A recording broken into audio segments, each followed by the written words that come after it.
Hey guys, so today we are going to be going over how to play SpeedQB. So what I have behind me is we have speedqb.com up. We have a tournament coming up, and so we're just going to go through how to properly play SpeedQB and some of the differences that SpeedQB has versus the paintball realm. And then from there, we'll also point out a couple of things that we're going to do differently just to help grow the SpeedQB scene in Colorado. So for those that don't know, first off, SpeedQB is generally played 5v5, as you can see here, team versus team. So two teams start on opposite ends of the field. Generally there's a start station, a small area where people can line up on the box, and that's outlined at the field. And it shows here that substitutions are allowed before each match. And so when you play SpeedQB as this format, it's fairly rigid, fairly technical, but we're a little bit, for local events, we're going to sort of simplify these rules. And there's a lot of information here that we'll go through a lot of the important parts.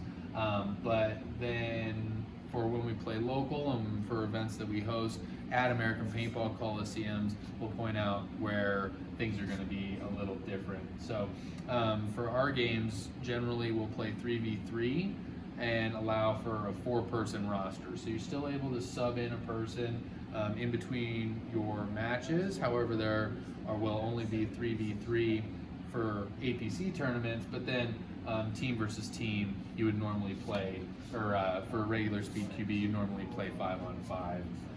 Coming down, one match is 3 or 4 rounds. Essentially, it boils down to having a race to 2 sort of style. And so how we'll play when our tournament comes out is going to be a race to 2 style format. And generally the gameplay is going to be a capture the flag style. So there's going to be a flag in the middle where both teams are then competing to capture that flag and then move the flag to the opposing team's start station. This is very similar to old style paintball games.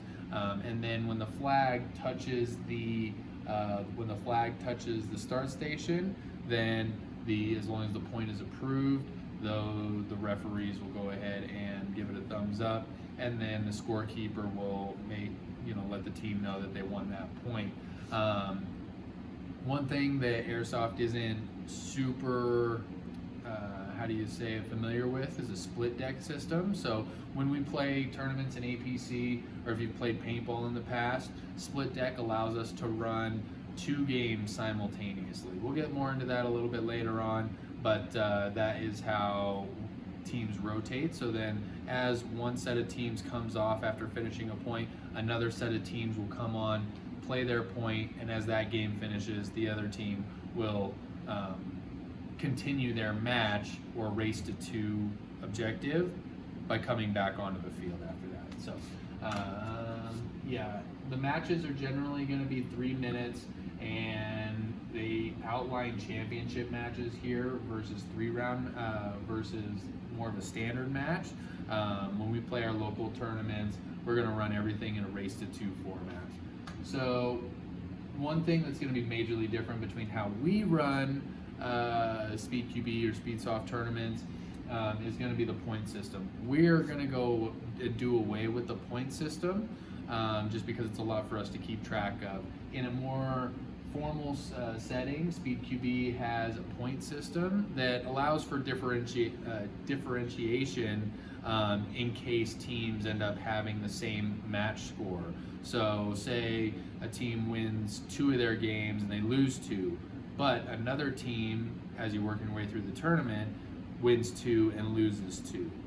They would go to the point system to then determine which teams are going to progress. It's just another scoring level that allows for differences as you play through the tournament to make sure that it's very clear who should progress and who should be eliminated from the tournament. And so you can see here, of course, all of this information, if you want to see it more detailed, is on speedqb.com. Go check them out, and you can understand exactly what the point system is. For APC tournaments, we are not going to judge on a point system. and just be judging on a matches won system with a players checked in sort of, I guess, how would you say, a tiebreaker. So time here, time, ready, warning, verbal, visual, ready confirmation by ref with both teams. Round begins with a horn or a whistle. No countdown before a horn or whistle. And then each round is 3 minutes max time. At the end of 3 minutes, horn will sound at the end. And so generally with this, it's a 5 or a 10-second start. A lot of times refs will give you a 5 or 10, and then at the end of the time, a siren will go off, and that'll signify the beginning of the game. 3-minute max time. For larger fields, you might run into a 3-minute game, or games that are really even, but 3 minutes is quite a long time to play. So we'll keep the 3-minute max time, but a lot of teams won't last that long. So the main objective when playing SpeedQB is going to be a capture the flag style, and so the objective is to grab the flag that's in the center of the field and then be able to eliminate the opposing team, once again hanging that flag on the opposing team's start station, and that signifies a point. Let's get into some of the juice real quick about more so the rules and what counts as a hit.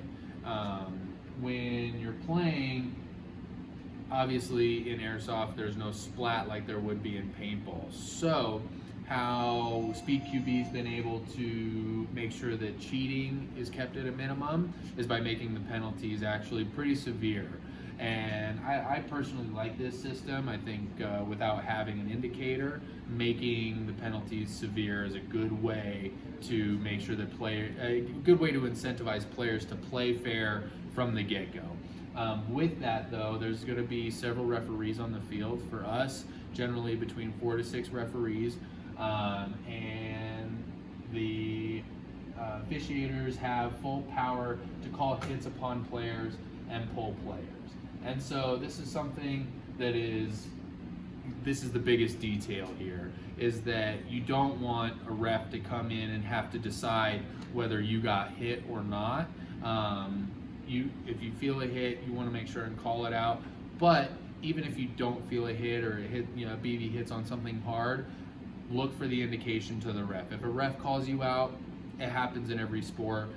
Eliminate yourself as quickly as possible. Keep the game running. Otherwise, you may be dealt a penalty, and a penalty is way worse than losing that body just because of maybe not a bad call. And the refs are just there watching the game too, and so when they see something come in, they're certainly not trying to be unbiased in any way. And so then that leads into officiators have final call to any disagreement field decision on the field. Generally in reffing, there's a hierarchy, so there's a head ref. Head ref has final say on any close sort of decisions that happen, as well as enforcing game rules along the way. So, the referees in SpeedSoft, without having any sort of indication, really do have all the power at the end of the day, and depending on how much disagreement you give them, could really affect your team and ultimately cost you the tournament. So what designates a hit? One thing that SpeedQB mentions is that gun hits do not count. So a hit is considered any BB that hits you from head to toe, or here on bodily gear, such as a backpack, camera, anything external here. But if you get hit in the gun, technically it's not an elimination, but once again, it's going to be the referee's call at the end of the day for whatever they say they saw on the field. Let's see here, just to kind of go through the particulars. Dry fires don't count as hits, ricochets don't count as hits.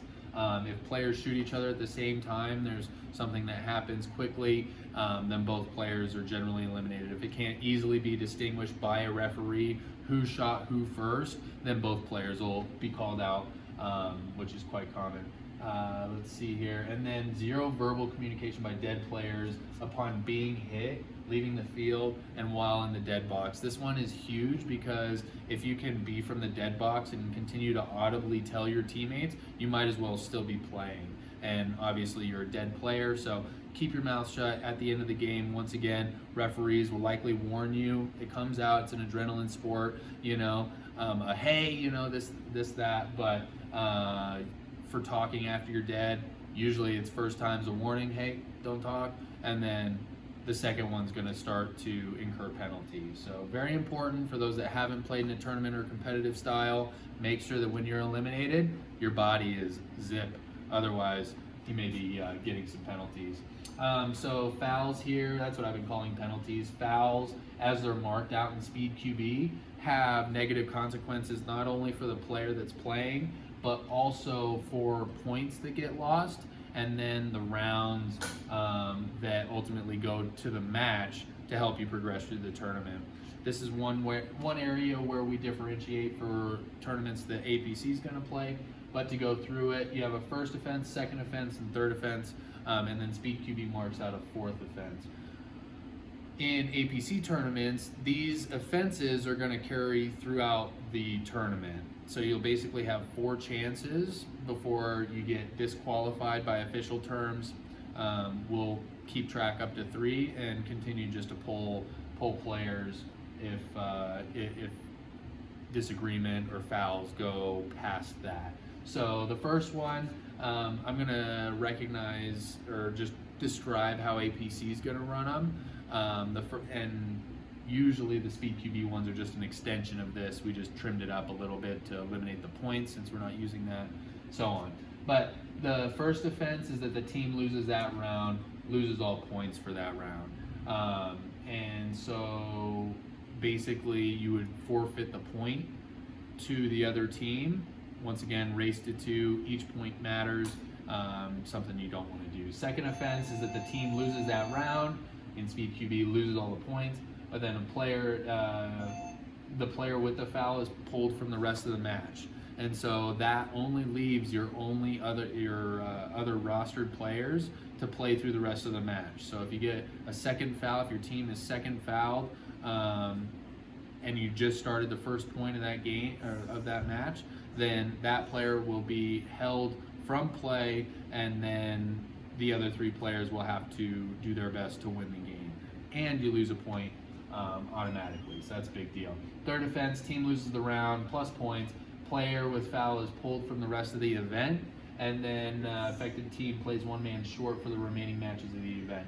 Now, this is pretty extreme. By the time we get to the third foul for American Paintball Coliseum tournaments, we're basically going to say that the team has to play 2v3 throughout the rest of the tournament, but then also loses a point for that round.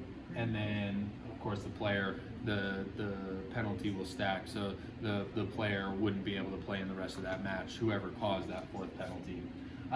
False starts is going to be a points deduction. Late flag drop is a points deduction. Chrono violation will chrono each gun when they come onto the field. For APC specific, under 1.14 joules, with under a 0.28 BB is what you have to shoot before you come onto the field to be legal. And then if there's a random check on the field and you're found shooting hot, then that gun's just going to be disqualified from the tournament. Chrono violations are going to be a big deal. Jumping over back barriers, field discretion to allow jumping over based on field safety policies. We won't be jumping, climbing, or doing anything like that. 2 feet on the floor is how we're gonna run that.